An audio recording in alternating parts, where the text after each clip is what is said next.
ตั้งใจฟังจังหน่อยเพิ่นบอกว่ามื้อละธรรมะบอกผ่านหัวจิตหัวใจจังหน่อยเรื่องธรรมะก่อนสิกลืนคำเขาลงนั่นล่ะเพิ่นว่าเอาศีลธรรมผ่านหัวจิตหัวใจไปซะก่อนไปเพิ่นก็บอกไว้เนาะว่า 2,500 โลกาสิไว้วันโลกสิเกิดเดือดร้อนทางไข่และทั่วแดนมันมีวัดก็บ่มีสงฆ์มันมีถุงก็บ่มีบ่อนหอยแสนสิเว้าจ่อยๆหูหน่อยก็บ่ฟังคือสิหูจักซื่อๆดิเพราะว่าจิตคนเนี่ยมันเรียนยากคนบ่ใครสนใจบ่รู้จักว่ามันเกิดมันดับจังได๋นั่นนะคันโมโหก็โมโหโลดนั่นนะคันดีใจก็ดีใจไปโลดปล่อยมันเป็นเรื่องเลยก็บ่ได้ดิว่าจิตนี่มันต้องมีการศึกษามีอบรมนี่เพิ่นบอกแบบภาษาสุภาษิตไว้นะจิตเตสังคิริเถทุกขติปฏิกังขาจิตเตสังคิริเถทุกขติปฏิกังขาจิตขันมันเศร้าหมองกับพองใสนี่มันก็เรื่องทุกข์เรื่องสุขเท่านั้นเฮ็ดแนวที่เพิ่นเปรียบไว้ก็คือเวลาจิตมันเกิดขึ้นคือดีดนิ้วมือนี่ดีดนิ้วมือปักๆจังซี่คือฝ่าแลบมัน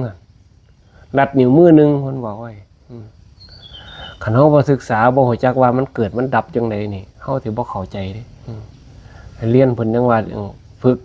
ฝึกนี่ต้องเอามีสติดิมีสติมีเมตตามีความเพียรมีขันติมีหยังมารองรับมันไว้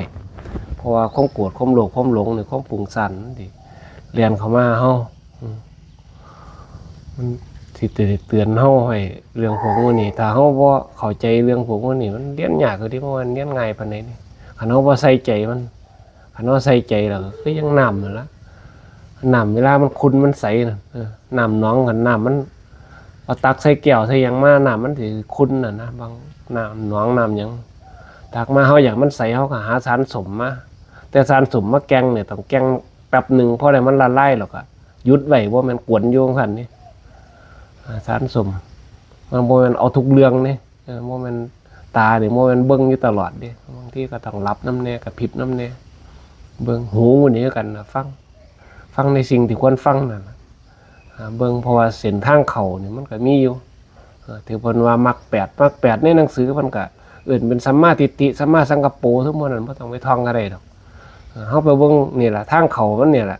ทางตา2หน่วยหูดัง2หูนี่แหละจมูก2หูนี่ปาก1ปากนี่มาพอลิ้นเฮานี่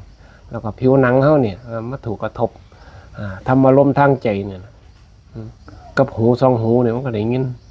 รวมแล้วก็เป็น8นั่นน่ะเส้นทางนี่เส้นทางเขามันโยนเข้ามาหาใจเฮาเป็นสร้างห่างอยู่นี่คันเฮาฝึกจิตบ่ถึงมันก็ไปบ่เป็นนี่ยายเรื่องพวกนี้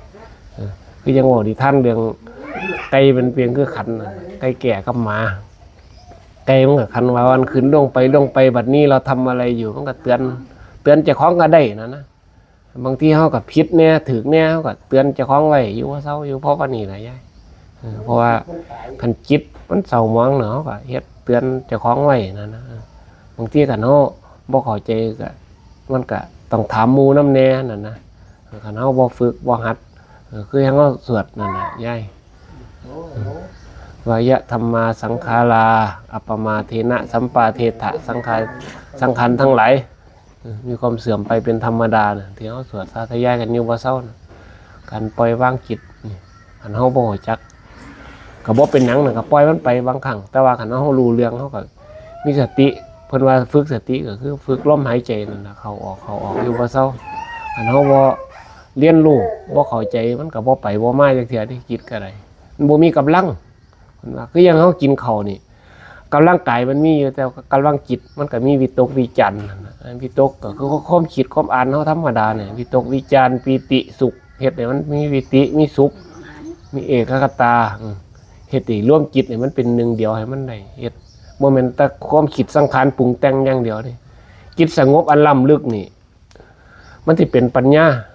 มันบ่ได้ดึงสัญญามาใส่เพราะเท่าใดดิสัญญาบางครั้งมันก็แก้ปัญหาได้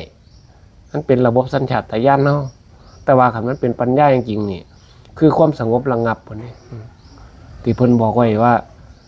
อันใดน่ะมีสงบแม่นบ่ยายสงบสะอาดสว่างเห็นบ่ล่ะ ราะว่าปัญญานี่ที่มืดที่ยังคือกันนี่เพิ่นเปรียบเทียบไว้นี่คือยัง